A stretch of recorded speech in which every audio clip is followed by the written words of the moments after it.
Alors, le résultat d'apprentissage aujourd'hui était de voir la droite ou la courbe la mieux ajustée.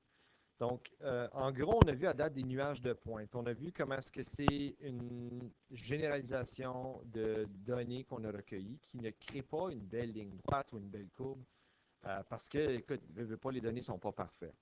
Donc, ce qu'on fait, c'est qu'on a ce qu'on appelle la régression linéaire. Puis la régression linéaire, c'est justement ça, tracer une droite la mieux ajustée ou une courbe la mieux ajustée qui généralise ce qui est en train d'avoir lieu dans notre situation.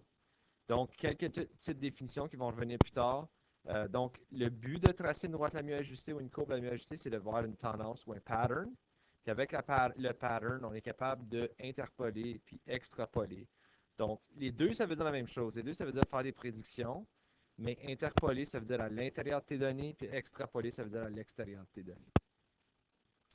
Alors, des exemples de droite ou de courbe la mieux ajustée. Donc, regardez ici, vous avez des. Je vais regarder un petit peu plus proche. Vous avez des nuages de points dans les trois situations, mais on a tracé une droite qui généralise ce qui est en train d'avoir lieu ou une courbe si on veut que ça crée une courbe. Donc là, une des choses que je ne veux pas voir, que je vois souvent, il y a des gens qui vont partir du premier point et vont aller au dernier point. Ça ne veut pas dire une généralisation de ce qui se passe. C'est vraiment le milieu entre tous tes points pour généraliser la tendance. Pareil comme ici à la droite, on voit que c'est quasiment d'être au milieu de tous les points et non juste un regroupement d'un point à l'autre. Ou souvent aussi, je vois l'erreur de ce que j'essaie de toucher le plus de points possible. C'est pas ça pantoute. Tu regardes l'ensemble de tous les points avant de tracer ta droite. Donc, si je regarde ici, si je veux tracer la droite la mieux ajustée, donc encore une fois, je regarde, c'est une tendance où ce qui sont la majorité des points sont à peu près là. J'aurais peut-être pu être un peu plus bas si je voulais. Comme il n'y a pas une réponse parfaite quand tu fais ça en main. Pareil comme ici, je vois que c'est plus une courbe, donc la tendance est quelque chose dans ce genre-là. Et ici encore, ça a l'air d'être juste des lignes droites. Ça ne veut pas dire qu'il faut que tu pars de zéro. Je veux bien du monde faire ça ici. Ça, c'est pas une généralisation de ce qui se passe. Il faut que tu respectes où sont tes points. Donc, il faudrait que je parte de presque à 4. Et dans celui à droite, ben, tu vois, il n'y a vraiment aucune façon pour moi de créer une généralisation. Puis ça arrive quand tu as deux variables. Donc, tu rappelles, tes variables sont en bas là et en haut ici. Euh, que quand je fais les coordonnées des variables, il n'y a pas de lien. Puis quand tu n'as pas de lien, ben, c'est ce qu'on appelle, ben, ou quand tu as un lien, c'est ce qu'on appelle la corrélation. Donc la corrélation, c'est une façon de dire est-ce qu'il y a un lien entre les deux choses. So, en anglais, c'est correlation. Donc, il y a quelqu'un en classe qui a mentionné est-ce que les choses ils vont hand in hand. Donc, l'expression, est-ce qu'ils vont main dans la main, est-ce qu'ils ont rapport l'un avec l'autre. Donc, le plus que les points sont proches puis qu'ils créent une ligne droite comme allure, plus que tu as une corrélation forte. Donc, si je regarde ici, ça, c'est une corrélation linéaire forte parce que les points sont tous proches l'un de l'autre. Ça ici, ça serait comme une corrélation linéaire moyenne. Et ceci, ça serait comme une corrélation linéaire faible. Donc, tu vois, plus que les points sont proches de la droite, plus que tu as une corrélation forte. Puis, la corrélation, on la mesure avec ce qu'on appelle un coefficient de corrélation. Donc, un coefficient de corrélation, c'est un chiffre qui indique à quel point est forte la corrélation. Ça se passe toujours entre 1 et moins 1. On va commencer avec 1 pour tout de suite. So, si tu as une corrélation de 1, comme ici, ça ferait comme une ligne droite parfaite entre tous tes points. Puis n'importe quoi qui est moins que 1 jusqu'à 0, évidemment, 0 étant aucune corrélation. Donc, tu vois, c'est comme des points partout. Je ne suis même pas capable de tracer une droite là-dedans. Un peu comme l'exemple qu'on avait ici. Hein, tu aurais une corrélation de 0 ou presque. So, là, je vais regarder à ces exemples-ci. Je vais essayer de leur donner à peu près une valeur ou un coefficient de corrélation. Donc, ça, c'est une valeur de R. Donc, R, c'est la lettre qu'on utilise. Là, je vais mettre à peu près 0,95. Là, pourquoi 0,95? J'ai littéralement sorti ça de mon derrière. C'est pas, j'ai aucune statistique qui confirme ça, mais tu as des outils qui peuvent le faire. C'est juste pour dire c'est presque parfait, mais ça ne fait pas une belle ligne complètement droite, donc je suis proche de 1. Corrélation moyenne ici, je pourrais dire c'est à peu près égal à, mettons, 0,7. Comme c'est pas. Encore une fois, 1, c'est parfait. Donc, je suis off de 1. Je suis quand même assez fort pour être moyenne, mais ma corrélation n'est pas parfaite. Puis ici, la corrélation est quand même pas forte. Donc, je dirais comme peut-être 0,4 ou 0,5. Encore une fois, c'est des chiffres arbitraires que je sors de n'importe où. C'est juste pour dire si 1, c'est parfait, 0, c'est nul. Où est-ce que je me situe entre les deux? Si tu veux, c'est un pourcentage de perfection. 95%, 70%, 40%. Tu peux le voir comme tu veux, mais le coefficient de corrélation mesure à quel point il y a un lien fort entre deux variables.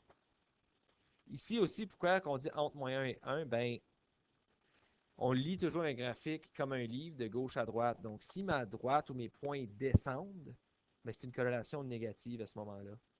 Fait que si je regarde ici, ça, ce serait une corrélation parfaite, mais négative parce que la droite, elle descend. Tandis que les trois ici, ils montent. Donc, c'est toutes des corrélations positives dans cette situation-là. Donc là, on regarde à quelques graphiques. Donc, je vais commencer par juste faire les droites les mieux ajustées des trois. Donc, j'ai l'air à quelque chose comme... peut-être la réajuster un peu. Et ensuite, ici. Fait qu'on peut regarder un peu aux trois. Donc ici, je vois que c'est une corrélation et elle est positive parce qu'elle monte. Puis moi, je dirais que c'est plutôt une corrélation positive qui est faible. Parce que c'est quand même très éloigné. Donc il y a un lien entre les deux variables, mais ce n'est pas un lien évident. Ici, j'aurais une corrélation négative. Et elle serait définitivement forte dans cette situation-là parce que les points sont très proches de la droite. Donc c'est quasiment une ligne droite parfaite. Et en dernier, j'ai une corrélation positive parce qu'elle monte de gauche à droite et elle est moyenne dans ce cas ici. Pour terminer la leçon, on a regardé à des exercices ce qu'on devait trouver la valeur initiale et le taux de variation d'une droite la mieux ajustée. So, un rappel, la droite la mieux ajustée, c'est pour interpoler puis extrapoler, donc c'est pour faire des prédictions, puis c'est une généralisation de ce qui se passe avec tes données. Parce que les vraies données, là, c'est les points ici. Là, hein? Mais moi, je veux généraliser qu'est-ce qui se passe. Donc, c'est le nombre de mois qui ont passé, le nombre de calculatrices que je vais vendre. Donc, la droite représente ça. Fait que si je veux trouver ma valeur initiale, ça ne change pas de ce que je faisais auparavant. C'est lorsque ma variable indépendante est 0. Qu'est-ce qui est ma variable dépendante? Bien, ici, c'est 0 calculatrice. Okay. Mon taux de variation, ça, c'est un petit peu différent parce qu'on le faisait majoritairement avec des tables de valeur. Mais avec un graphique, il faut que tu regardes juste la droite. Tu peux juste trouver le taux de variation de la droite. Il faut que tu ignores les coordonnées. C'est la droite qui est une tendance. Puis tu trouves un beau petit coin parfait. Là. Donc, moi, j'aime beaucoup celui-ci. Ce coin-là, là, quand c'est facile à identifier les coordonnées. Et tu dois déterminer par combien est-ce que tu as changé. Donc, c'est un rythme de changement, ton taux de variation. Donc, verticalement, je vois que j'ai augmenté de 10. Puis horizontalement, j'étais à droite de 1. Donc, mon taux de variation, c'est 10 calculatrices.